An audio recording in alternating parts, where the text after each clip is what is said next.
Hi everyone, I'm Lou Manfredini, ACE's home expert, and today we're going to talk a little bit about air compressors and some of the uses that you can use them for, some of the tools that go along with it, and really answering the question of, do you really want one? Do you really need one? And if you do, how do you use the thing? All right, so these are some, I've got an electric, I've got a cordless, which is pretty amazing, but let's talk about the electric unit first. Now, what you're going to see with these electric units, they work off of a regular 120 plug here. It's a grounded plug. And these are small and compact. This particular one by Bostitch is what's called a 6-gallon with a maximum of 150 PSIs. Now, with 150 PSI, pounds per square inch, you can operate really almost any air tool that you'd want, whether it's a nail gun that would do regular 16-penny nails like the carpenter would use to frame a home. You could use a stapler or a small nail gun like this one here. We'll talk a little bit more about that later on. But when it comes to small compressors, it's all about the volume of air. So I mentioned to you that this one is 6 gallons. That's how much air, compressed air, it'll hold inside this tank. This cordless one that we'll talk about in a little bit, smaller, is only 2.5 gallons. Now, volume does matter when it comes to an air compressor. If you're going to use a larger nail gun where you're really trying to frame a wall or something like that, this compressor, these smaller ones, will have a hard time keeping up with rapid firing of those larger tools.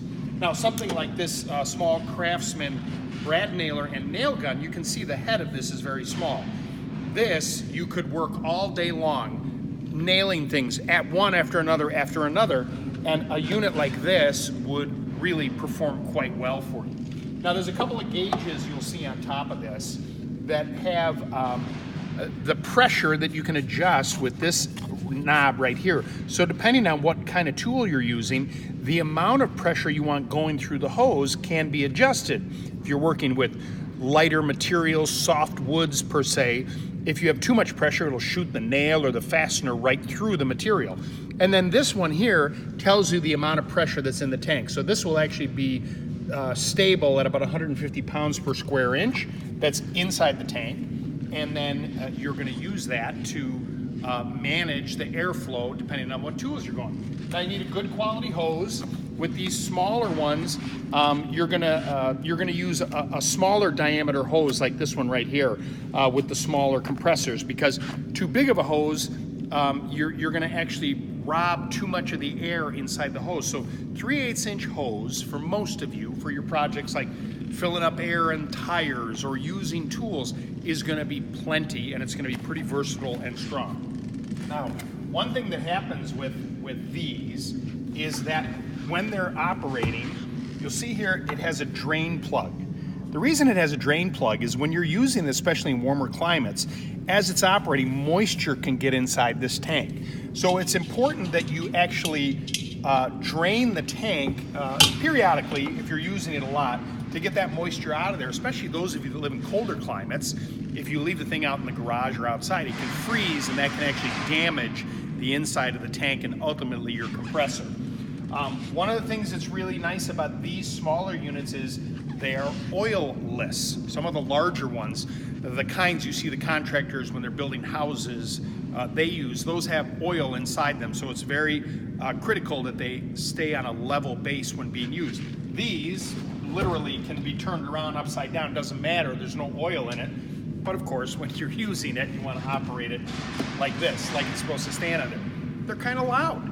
So you want to make sure that you're wearing some ear protection when they're running. It's always good to wear eye protection, and it is always important, no matter what tool you're using, that you follow the instructions of how to exactly use the product that you're purchasing. Now, this over here is pretty unique. The Wold makes a cordless compressor. Now, this, when it first came out, I was really quite amazed by this, because I was curious to know if it really had the ability to create the kind of air and pressure that you would need. And you know what? It really does. There's a power switch right here. Not so bad. I mean, it's really not that loud.